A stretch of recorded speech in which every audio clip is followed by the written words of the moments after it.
What is up, everybody?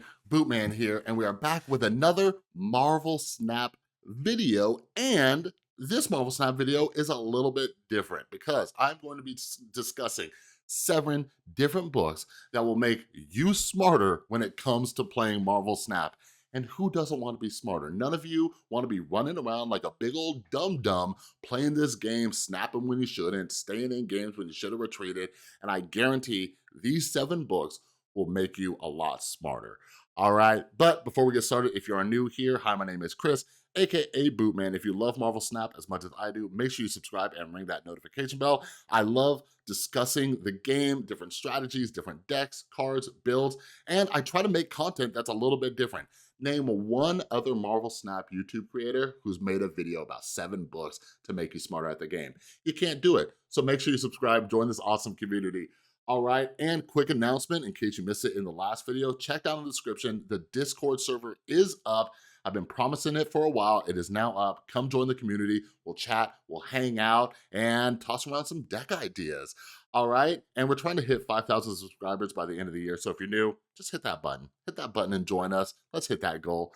All right, so anyways, let's chat books. I love books, okay? I have been a writer for most of my life. I love to read. Reading is something I actually rediscovered. But yeah, I read nonfiction, okay? I am 99.99999% a nonfiction reader. And I love reading books on, psychology, philosophy. Those are probably my main 2. I'm very interested in human behavior. I'm very interested in thinking.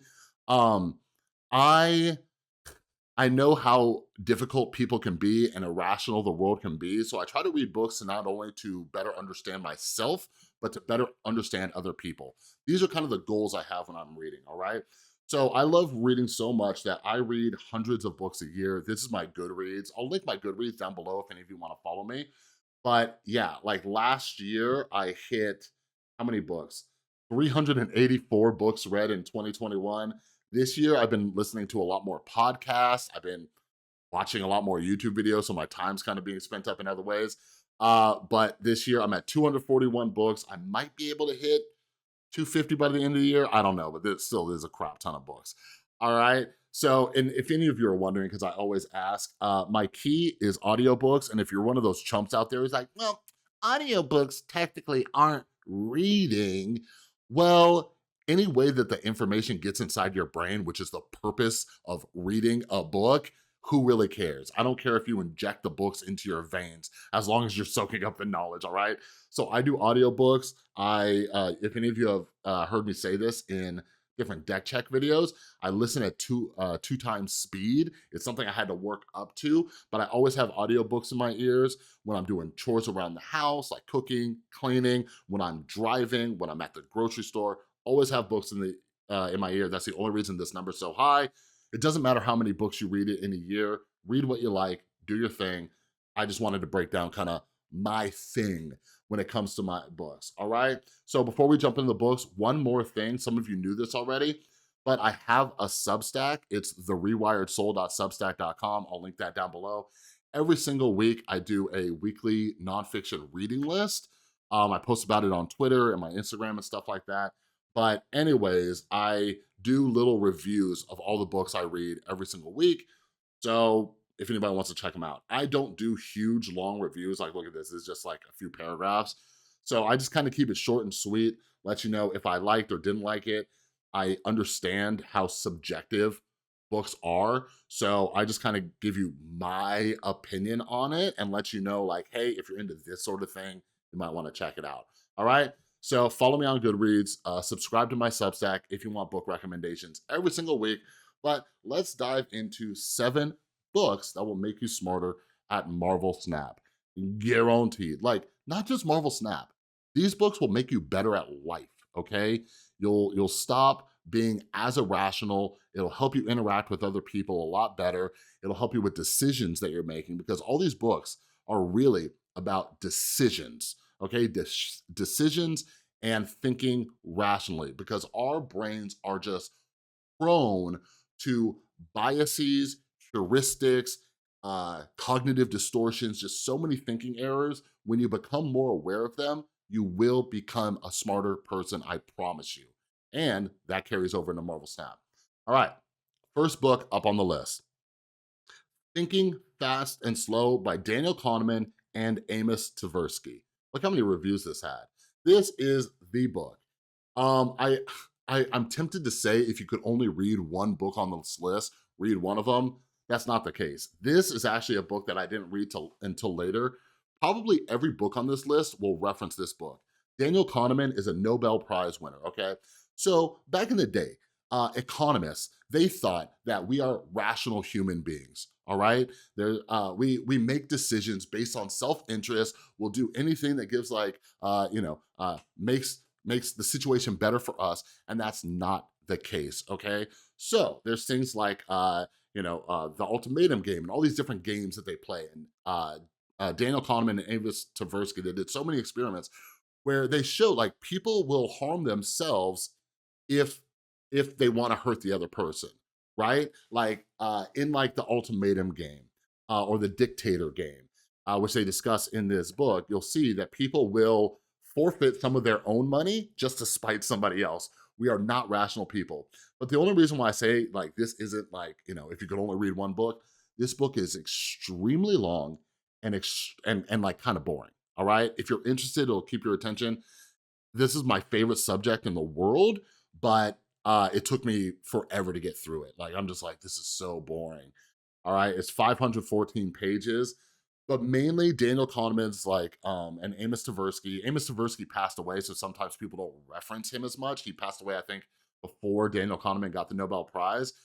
But anyways, the main thing that they contributed to just how we think and why it's called Thinking Fast and Slow is they call it System 1 and System 2 thinking. System 1 is our intuitive thinking. It's our quick decisions, right? We do things without thinking. It's common sense. That's where we screw up a lot. That's where we make a lot of bad decisions, like in Marvel Snap. Like when you lose cubes because you didn't think of something or a situation, you were using System 1. You were just speeding through it. System 2 is more deliberative. We sit down, we analyze the situation. I don't have any books on mindfulness on here, but mindfulness meditation really, really helped me with that when I got sober. Mindfulness and meditation just helped me out with my sobriety, but it's also helped me with thinking because I'm not as impulsive. I slow down and really like think through stuff. Obviously, Marvel Snap, you got like a counter, so it's counting down. You're limited on time, but access System 2 as much as possible. Get this book if you're interested. Like, if you don't get it now, get it at some point. It will make all the other books make a lot more sense. All right, next up on the list, Thinking in Bets. This is the very first book that I read on decision making. And I've read it 2 or 3 times now. I'll read it again and I'll read it again and again and again. Annie Duke is a professional poker player. So that's one of the reasons I picked this up. So not only do I live in Las Vegas, but I started playing poker a lot. When I got sober and you can't really like go party and stuff like that, me and my buddies, we played a lot of poker and I got really into it. And if you've heard me discuss in Marvel Snap, poker's helped me a lot when it comes to betting with cubes, okay?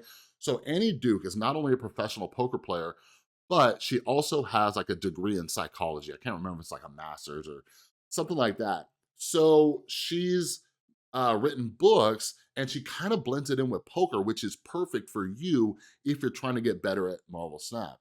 So one of the main ideas in this is why it's called Thinking in Bets. Like, and I think this is really good for Marvel Snap because one of her main philosophies is if you're gonna make a decision, think about how much money you would make on that decision. And so not only does she break down a lot of psychological studies and give a lot of advice in here, but there's like anecdotal stories, right? And it's like, if you're gonna decide on something, like if you tell somebody you're sure about something, right? Like if you're playing Marvel Snap and you're like, I'm gonna play this card here. And I'm like, how sure are you? You're like, I'm pretty sure, right? I'm like, would you bet $100 that this card is the best play, right? Annie Duke makes a good point. Like, if you're putting money on the line, you're gonna step back and start thinking about that decision a little bit more, right? Like, because we make decisions all willy-nilly. But if something in your brain just says, okay, like, but what if I was betting $500 on this? What if I was betting $1,000 on this? Would I make this decision? Now it causes you to pause, access that system too, think a little bit slower. So obviously in Marvel Snap, we're playing for cubes, but this is a good habit to get into. So you're not just throwing cubes around all willy-nilly, all right? So like, I think that's one of my main things that I try to teach people. All of these different strategies that you learn from like books and everything, I talk about this in that video I made about being skeptical about YouTubers with the best decks and stuff like that. Like, be skeptical. Like, you practice skepticism in the little situations, right? Like, you practice skepticism when looking at YouTube videos about Marvel Snap, which is kind of silly for some people, but that helps you automatically access that skepticism outside in the real world, so you're not falling for conspiracy theories and other dumb stuff. All right, but anyways, this is the book. Last thing I'll say about this book, I was hoping this was gonna be a short video, but I just love books so much. Last thing I'll say about this book, the main thing I learned from this book that stayed with me forever, and it will, is Annie Duke talks about in this book something called resulting, okay? Resulting is judging your decision based on the results, which is dumb. Let me give you an example. Uh, let's say I ran across the freeway and I survived. Who would say that that was a good decision? Nobody, right? But I would be like, well, clearly it was a good decision because the result was good, right? No, that's not how it works. So in poker, if you stayed in when you shouldn't, like you had like a 1% chance for your card to come out on the last card in poker, and then I'm like forgetting poker terms right now for some reason, but and you win, and you're like, that was a smart decision. No, that was a dumb decision. Statistically, that was a dumb decision. You rerun that scenario a million times, you lose. So same thing in Marvel Snap. When you're staying in, waiting for that one card, if it works out, that does not mean that's a good decision. You are then resulting. So Annie Duke helps explain how you judge your decisions based on the process you went through, not on the results, okay? One of the best books. I will read it again. Maybe I'll start it again soon. Next book. You Are Not So Smart. This is one of the first books I read about this. By the way, some of these authors have been on my podcast. I interview a lot of authors. David McRaney, he is the dude. He has written a few books like this. That started out as a blog. You Are Not So Smart. His other book is You Are Now Less Dumb, I think. I like because it talks a little crap to you. And he has a new book out, which is the one I talked to him about on my podcast. It's called How Minds Change, right? And that one's a really interesting book. It's different than all of these ones because he goes around the country like trying to, see how people change their minds about like political things or like their beliefs, and people who are in like cults and fall for conspiracies and stuff. But anyways, You Are Not So Smart. I recently read this book with my son because one of my main goals as a parent is to make sure that my son is not a dum-dum. And when I say not a dum-dum, I want him to make the best decisions possible. I thought this book would be good because this book is broken down into very short chapters about different biases we have, heuristics, just all sorts of different thinking errors that we have. They're broken down very short. He explains what it is, and then he gives you like examples of what it is. So like if you just want a quick short read, if you just want to dip your toes into this thing, get this book, and then bonus, an eighth book you should read is his follow book, You Are Now Less Dumb. They're very short, very easy to read. Like a lot of these books cover the same things, but one of the things I will say, so I'm usually listening to like 4, 5, 6, 7 books at a time. I do a few chapters here, a few chapters there. Like I like bouncing around listening to different subjects. I always have a book like one of these in that rotation because we always need reminders of these thinking errors. Like I said, it is wired in us to have these kind of issues, okay? So this is a great book if you wanna dip your toes in. Next book, Hidden Games by Erez Yoeli and Moshe Hoffman. I had these two guys on my podcast. They are MIT economists. They specialize in game theory, okay? So one of my other favorite topics is evolutionary psychology. So they blend in some evolutionary psychology, discuss game theory, I read quite a few books on game theory. This is one of the better ones. They debunk some other ideas from game theory. They bring in some new ideas. But yeah, game theory, obviously that helps with Marvel Snap too, right? Judging our opponents and stuff. But it's a little bit different too. Like game theory was mainly something that was invented to stop like just mutually assured destruction with like nuclear bombs, right? Like that's when they like kind of came up with this. But game theory, it's also something that helps with human interactions. It's going to help with Marvel Snap. What are they thinking? How are they going to stay in? Like it'll help you out a ton. The one caveat I will say is people are going to play a little bit fast and loose in Marvel Snap.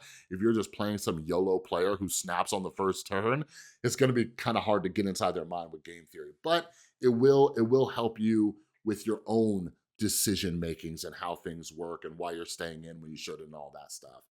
The next one is The Art of Thinking Clearly. This is another one similar to David McRaney's book, where it's very short and sweet. It goes in little tidbits, right? It gives you like different biases and thinking errors, and it explains them and it gives you an example. Very short, there's a ton of them. Rolf Dobelli, he's a very, very smart guy. This is another one of the first books I read on this, and it's like a quick read. This one's a lot shorter than the other books, I believe. So this is another really good one. Like a lot of these books like are interchangeable too. So whichever one kind of like catches your eye, but also understand, even though a lot of them are talking about the same topics and thinking errors and decisions, we all learn differently, and some people are going to explain things in a better way, right? Like Rolf Dobelli might explain something better than Annie Duke.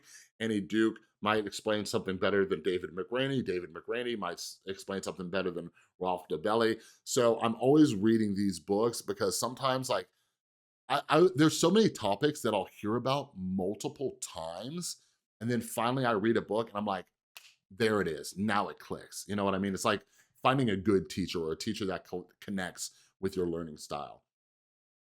Next one, Everything is Obvious. I just started this book again for the third time. Duncan Watts is the author. He came on my podcast. Like, get this book. Like, for the love of everything that is holy, get this book. This book will make life, it'll make so much more sense, okay?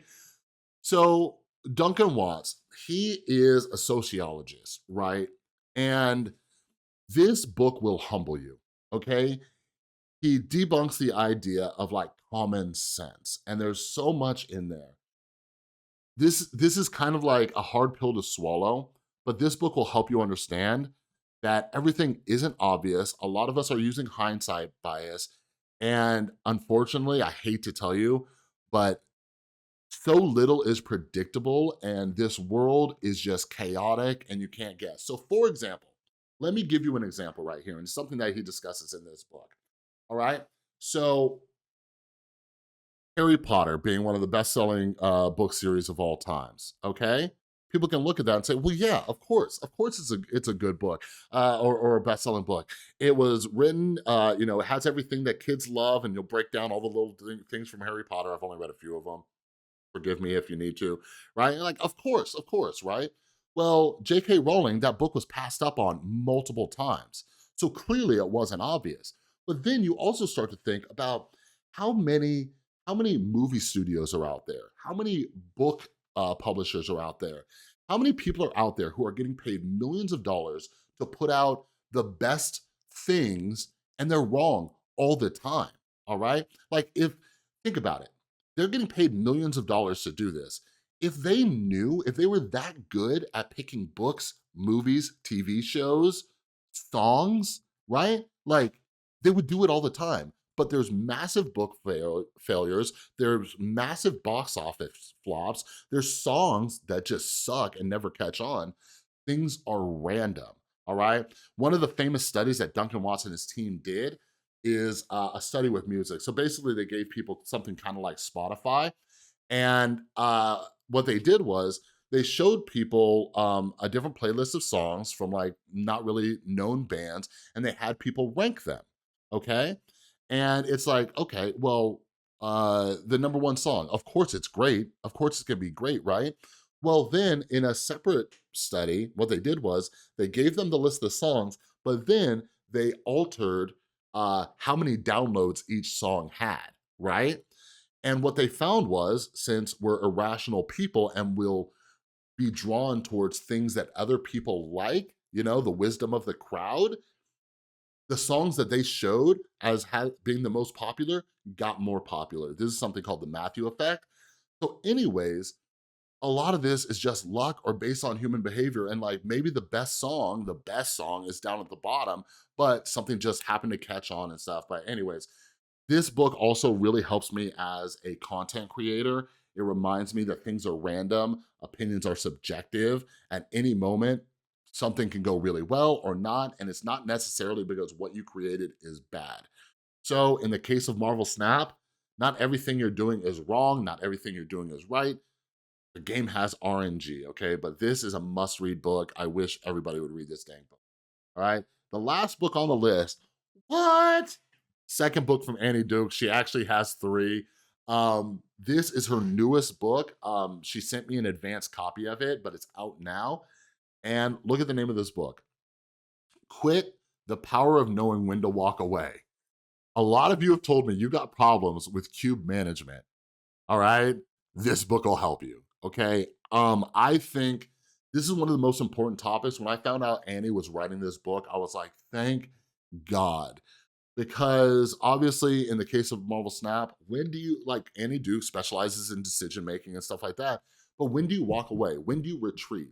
But think about it in life too. Like I am a creator, I'm a creative person. So let's say I started this YouTube channel and it flopped, right? But what does flop even mean? But let's say I went months and I was barely getting any views, barely getting any subscribers. Now let's say I went years and I was barely getting any views, barely getting any subscribers.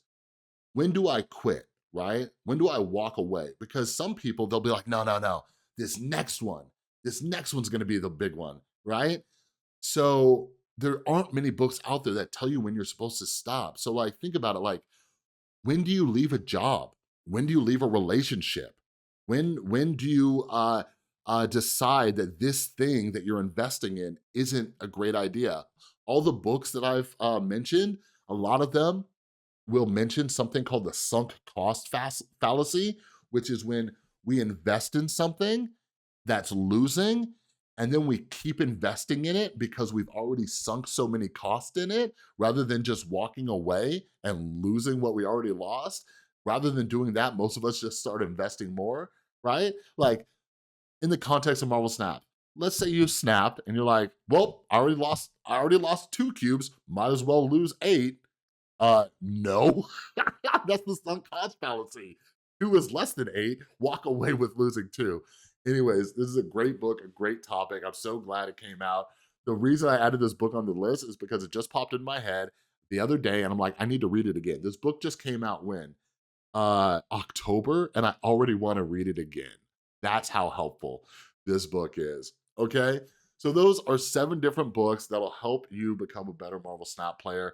I've linked them all down in the description below. Down in the description, those are affiliate links, so a little bit of that comes back and helps support the channel if you use my link. So when I recommend books here on my reading list, those are affiliate links. So you're helping support what your buddy Chris does. Helps me make content. Maybe I can upgrade the room, get some more cool Legos behind me for scenery. I'm kidding. I'm kidding. I've slowed down on my Legos. Now it just goes into Marvel Snap, okay? That's only somewhat a joke. But anyways, that's all I got for this video. If you have any book recommendations, let me know down in the description. As you can tell, I read a ton and I'm always looking for new books, mainly nonfiction. All you fiction lovers, I have no problems with you, but recommend me nonfiction, okay? It takes a lot to get me to read fiction. All right, but that's all I got for this video. If you like this video, please give it a thumbs up. If you're new, make sure you subscribe, ring that notification bell, and help us hit 5,000 subscribers by the end of the year. And make sure you check down in the description. The Discord community is up. Come join, come hang out. We'll chat, have a good time.